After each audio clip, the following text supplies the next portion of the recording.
Video में chapter समाप्त करने वाले हैं आज ओ सदा नीरा क्लास 12वीं का डीएसटी 7वां नंबर चैप्टर क्लास 12 का हिंदी से है डीएसटी। तो आइए स्टार्ट करते हैं डीएसटी, जिसका लेखक यहाँ देख सकते हैं डीएसटी जगदीश चंद्र माथुर जी हैं और जिसका जन्म वगैरह मृत्यु यहाँ पर सब कुछ लिख मैं आपको दे दिया हूँ। और ये रहने वाले जहाँ का है, यहाँ पर देखिए यूपी उत्तर प्रदेश से शाहजहांपुर का है। ठीक है, शाहजहांपुर का है डीएसटी। तो चलिए स्टार्ट करते हैं डीएसटी। मैं आपको बता दूं इस चैप्टर का जितना भी है, ठीक है, हमारे जो जगदीश चंद्र जी ने लिखा है माथुर जी ने, वो सदा नीरा का सब्जेक्टिव क्वेश्चन डीएसटी, चाहे वो 1 नंबर का ऑब्जेक्टिव क्यों ना हो, उसमें 2 नंबर हो या फिर 3 नंबर हो या फिर 5 नंबर हो, टोटल का टोटल डीएसटी मात्र 10 मिनट के अंदर जो है ना आज हम कवर करने वाले। और ये हमारा वीडियो पार्ट 1 होने वाला है, क्योंकि कभी कभी होता है डीएसटी ज्यादा मिनट हो जाता है, तो मैं सिर्फ 10 मिनट का ही आप लोगों के लिए से देता हूं, ताकि आपका मतलब दिमाग इधर उधर नहीं जाए और 10 मिनट के अंदर सारे वो चीजें आप समझ जाए। ठीक है, तो चलिए आइए, सबसे पहला क्वेश्चन हमारा डीएसटी यहाँ पर है कि फर्स्ट है, चंपारण क्षेत्र में जो है बाढ़ के क्या कारण है, या फिर यहाँ पर चंपारण क्षेत्र में बाढ़ बढ़ने का क्या कारण है डीएसटी। यहाँ पर देखिए बाढ़ के क्या कारण है, या फिर चंपारण क्षेत्र में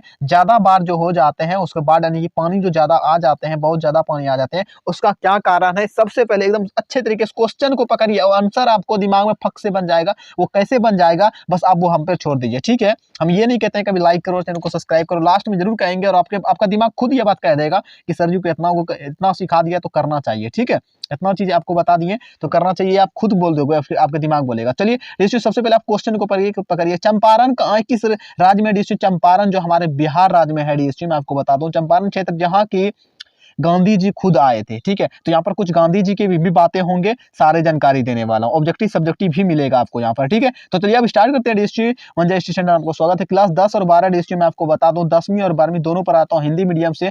10वीं का फिजिक्स केमिस्ट्री बायोलॉजी भी पढ़ाता हूँ, प्लस में पीडीएफ वगैरह भी देता हूँ। ठीक है, तो चलिए स्टार्ट करते हैं। यहाँ पर देखिए चंपारण क्षेत्र में बाढ़ का क्या कारण होता है, बढ़ने का क्या कारण है, सबसे पहले बात को समझिए। यहाँ पर उत्तर हो जाता है चंपारण क्षेत्र में बाढ़ का प्रमुख कारण जो है कि कारण जंगलों का काटना है। क्या जंगल वहां पर थे डीएसटी, उसको काट करके खत्म कर दिया गया, वही है जंगलों का काटना है। ठीक है, उसका बाद देखिए वन, वन मतलब वृक्ष लोग होते हैं। वन मुझे कि यहाँ पर देखिए वृक्ष के मतलब कि आपको गाछ भी होता है, वन मतलब जंगल भी होता है, वन मतलब जंगल भी होता है। ठीक है, और पट मतलब रास्ता होता है। ठीक है, और भी चीजें आपको बताएंगे जो चीजें आपको समझ में नहीं आएगा। ठीक है, देखिए वन मतलब जंगल, जंगल के जो ना वृक्ष जो होते हैं, जल, जल मतलब पानी आपको पता है, राशि को जो ना अपने जड़ों से, देखिए जो पहले समझिए, पहले यहाँ पर बात को समझिए आप, क्योंकि समझ नहीं पाएंगे और यही बात नहीं लिख पाएंगे। वन मतलब क्या होता है, जंगल होता है, यहाँ पर वन मतलब जंगल। ठीक है, ठीक है, वन मतलब जंगल के वृक्ष, वृक्ष मतलब पेड़ पौधे जो चीजें होते हैं। ठीक है, वृक्ष, जल, जल मतलब पानी। ठीक है, जंगल में जो पेड़ पौधा था, पानी को जो ना राशि को, जो कि पानी के राशि को क्या होता है अपनी जड़ों से, यानी कि पैर में होते हैं जिसमें जड़ होते हैं, जो कि मान लो ये पौधा ऐसे ऐसे करके बहुत सारे पौधे होते हैं जो कि मिट्टी को पकड़ करके रखते हैं, समझे, इसको पकड़ करके रखते हैं, इसी की वजह से थामे रहते हैं। यहाँ पर देखिए क्या है, इसमें जो ना जड़े में थामे रहते हैं। नदियों को क्या होता है ना, उन्मुक्त क्या होता है, नव यौवना यौवना बनाने से बचाते हैं। ठीक है, उसका बाद देखिए यहाँ पर उत्तरल क्या है, या तो वृक्ष होना चाहिए, वृक्ष नदी की धाराओं की जो है ना क्या होता है, वृक्षों गति को जो है ना कभी भी संतुलित करने का काम करता है। इसमें वृक्ष क्या करते हैं, नदियों को संतुलित करने का काम करते हैं। यदि यहाँ पर यदि जो ना जल राशि नदी की जो ना सीमाओं से ज्यादा हो जाती है, तो जल राशि यानी कि मान लीजिए जिसमें 2 नदियां हैं, यहाँ मान लो कि दोनों साइड पैर खड़े हुए हैं बहुत सारे, इधर इधर उधर। ठीक है, इधर से हमारा क्या है, पानी आ रहे हैं, अगर यहाँ पर अब देखिए आप समझ में आ चुका, नदी है, ये पानी बीच से जा रहा है, आप समझिए यहाँ पर क्या बोल रहा है। फिर से लेते हैं, संतुलित करने का काम करते हैं। उसके बाद देखिए यदि जल राशि नदी की सीमाओं से ज्यादा, यानी कि यहाँ पर ज्यादा का मतलब ये हो रहा है डीएसटी, जल राशि के मान लो ये नदियां हैं हमारा, ऐसे ऐसे करके हमारा पानी आ रहा है, इससे ऊपर जाने लगे तो बाहर तो निकलेगा ना भाई। हाँ डीएसटी बाहर तो निकलेगा ना, इधर उधर जिधर उधर, यानी कि सीमाओं से ज्यादा। जैसे मान लो कि कोई गिलास है, क्या एक हरिया बना देते हैं, बड़ा सा हरिया वगैरह, इसमें बहुत सारा पानी डाल देते हैं इतना, और यहाँ से मान लो हमारा बंद करने की टिप, अगर इससे अधिक डाल देंगे तो ये तो गिरना स्टार्ट हो जाएगा ना। सेम उसी तरीके से यहाँ ज्यादा हो जाती है। ठीक है, ज्यादा हो जाती है तब जो ना बाढ़ आती है। क्या बाढ़ आती है, तब क्या होता है, बाढ़ आती है। उसके बाद देखिए लेकिन जब जो ना बीच में जो ना उनकी शक्तियों को जो ना ललकारने वाले गगनचुंबी वन मतलब जंगल ना होती, तो तब जो ना नदियां प्रचंड का क्या होता है, प्रचंड कालिका रूप धारण करती है, यानी कि जो है ना एकदम काली के जैसा रूप धारण कर लेता है, जब उसके बीच में जो ना ये चीज नहीं होता है। ठीक है, देखिए जंगल जब होता है ना, मान लो डिस्ट्रिक्ट बहुत सारा पेड़ पौधे हैं, अगर यहाँ पर पानी है,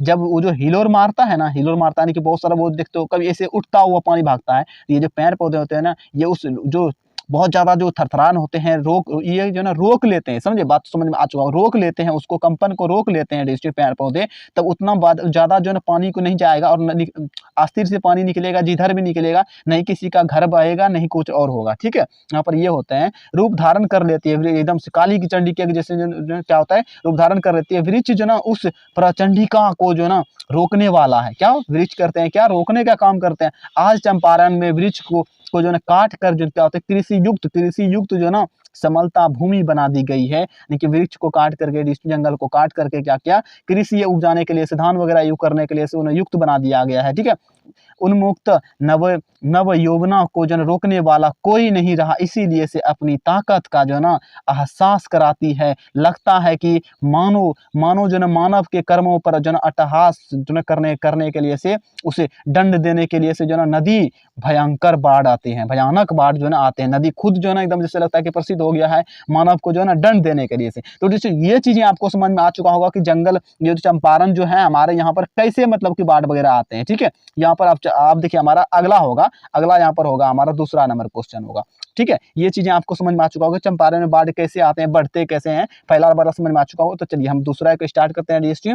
चलिए अब देखिए हमारा, ज़्यादा नहीं, मात्र मैं 10 मिनट तक वही पढ़ाऊंगा आपको, और 10 मिनट के बाद अगर नहीं हो पाता है तो अगला पार्ट 2 हमारा वीडियो भी आता है, पार्ट 2 भी आता है वीडियो। ठीक है, तो आपको टेंशन नहीं लेना, इस चैनल को सब्सक्राइब करके रखना है ताकि मैं आपको पार्ट 2 बता सकूँ। चलिए यहाँ पर देखिए, इतिहास की प्रक्रिया जो प्रक्रियाएं क्या होता है, प्रक्रिया के क्या होते हैं, पहले देखिए क्रीमियाई प्रक्रिया का क्या अर्थ होता है, क्रीमियाई प्रक्रिया क्या अर्थ होता है, उसके बाद देखिए यहाँ पर आंसर देखिए, चंपारण का इतिहास अपने में अनेक जो संस्कारितियों का जो ना समेट हुए हैं, क्या अनेक संस्कारितियों का समेट हुए हैं। यह समय पर जो ना बाहरी आक्रमण होते रहे। ऐतिहासिक साक्ष्यों के अनुसार यहाँ 12वीं शताब्दी 100 वर्ष तक जो ना कर्नाटक वंश का जो ना शासन था, क्या कर्नाटक वंश का 100 वर्ष तक जो ना शासन था। प्रथम राजा नयन देव क्या होता है,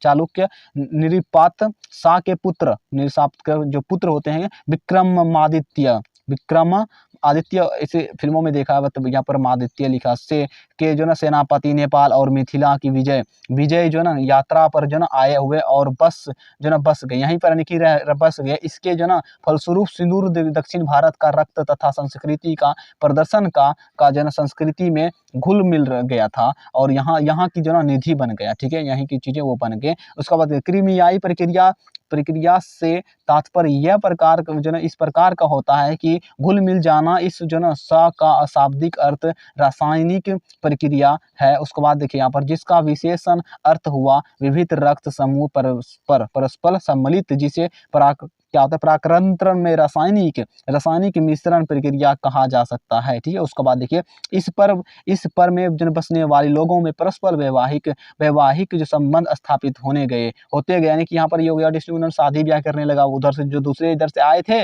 और अपने इधर का जो भी लोग थे। ठीक है, तथा इस प्रकार की प्रक्रिया जो चलती रही। उसके बाद इस क्षेत्र में निवासी के प्राचीन और नवीन के मिश्रण आदित्य काल से ही जो ना चलने वाली क्या होते हैं, वाले का तांबा बांधा, जो कि बांध रहा तथा आज भी जो है ना जारी है। तो ये था डिस्ट्रिक्ट हमारा 2 नंबर तक हो गया, और तीसरा नंबर ये बताएंगे अगले वीडियो में। चौथा पांचवा ये 10 नंबर तक है डिस्ट्रिक्ट, 2 नंबर में ही हमारा लगभग हो गया, बट मैं ले लेता हूँ इसको, 3 नंबर आपको क्लियर कर ही देता हूँ, ये छोटा सा का है। ठीक है, तो आइए यहाँ पर देखिए, तीसरा नंबर होता है धांगर शब्द का क्या अर्थ होता है। ये भी डिस्ट्रिक्ट आपके बोर्ड एग्जाम में ज्यादा से ज्यादा आते हैं, और फर्स्ट और सेकंड वाले भी आते हैं ज्यादा करके, 3 से 5 नंबर में आते हैं। ठीक है, 3 से 5 नंबर में। ठीक है, आइए धांगर शब्द का क्या मतलब होता है, क्या अर्थ होता है, इसका क्या आशा है, सब कुछ आज मैं आपको बता देता हूँ। देखिए उत्तर हो जाता है, धांगर शब्द का सबसे पहले अर्थ जो यहाँ पर समझिए, ओराव क्या होता है, ओराव भाषा में होता है। धांगर शब्द जो अर्थ ओराव भाषा में है, भाड़े के मजदूर। यहाँ पर भाड़े के मजदूर यानी कि 300-400 रुपए में आपके पिताजी कोई भी जाते होंगे ना काम करने के लिए डिस्ट्रिक्ट 300-400 में,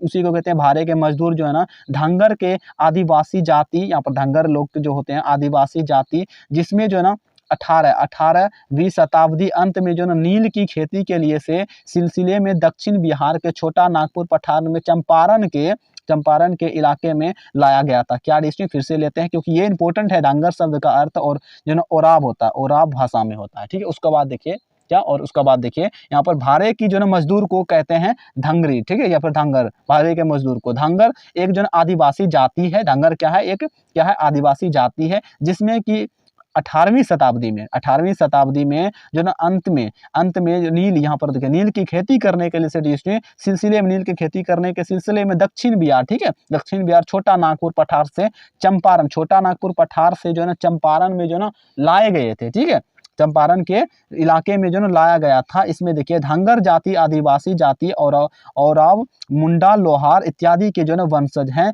लेकिन यहाँ पर देखिए, लेकिन ये अपने आप को जो ना आदिवासी नहीं मानते हैं, ठीक है, ये सब आदिवासी हैं, छोटे छोटे जात वाले आदिवासी हैं, ठीक है, जंगल बंगल में रहने वाले आदिवासी हैं, मगर ये अपने आप को आदिवासी नहीं मानते हैं। धंगर जो ना मिश्रित औराव भाषा में बात करते हैं, ठीक है, मिश्रित औराव जो ना भाषा होते हैं, और भी जिसे कहते हैं ना, उसी तरीके से भाषा में बातें करते हैं। ढंगडों का जो ना सामाजिक जीवन बेहद क्या होता है ना, उल्लासपूर्ण है। स्त्री पुरुष ढलती शाम के जो ना मंद प्रकाश में जो ना सामूहिक नृत्य करते हैं, यानी कि नृत्य करते हैं। कोई जैसे कि कभी आप देखे होंगे फिल्मों में जो है ना आदिवासी लोग जो है ना हुस्सा हुस्सा क्या क्या बोलते रहता है, ऐसा करके सेम उसी तरीके से यहाँ पर ये कहते हैं कि नृत्य करते हैं, लेकिन नाचते हैं। जैसे ये शाम हो जाते हैं, शाम ढलते हैं, तो यहाँ पर क्या होता है, ये लोग नाचते हैं, ठीक है। तो ये था डिस्टेंट ढंगर शब्द का अर्थ। आप स्क्रीनशॉट लीजिए, वीडियो को लाइक करिए, चैनल को सब्सक्राइब कीजिए। और हमारा चौथा नंबर क्वेश्चन आएगा अगले वीडियो में, पार्ट 2 में। तो चलिए मिलते हैं अगले वीडियो।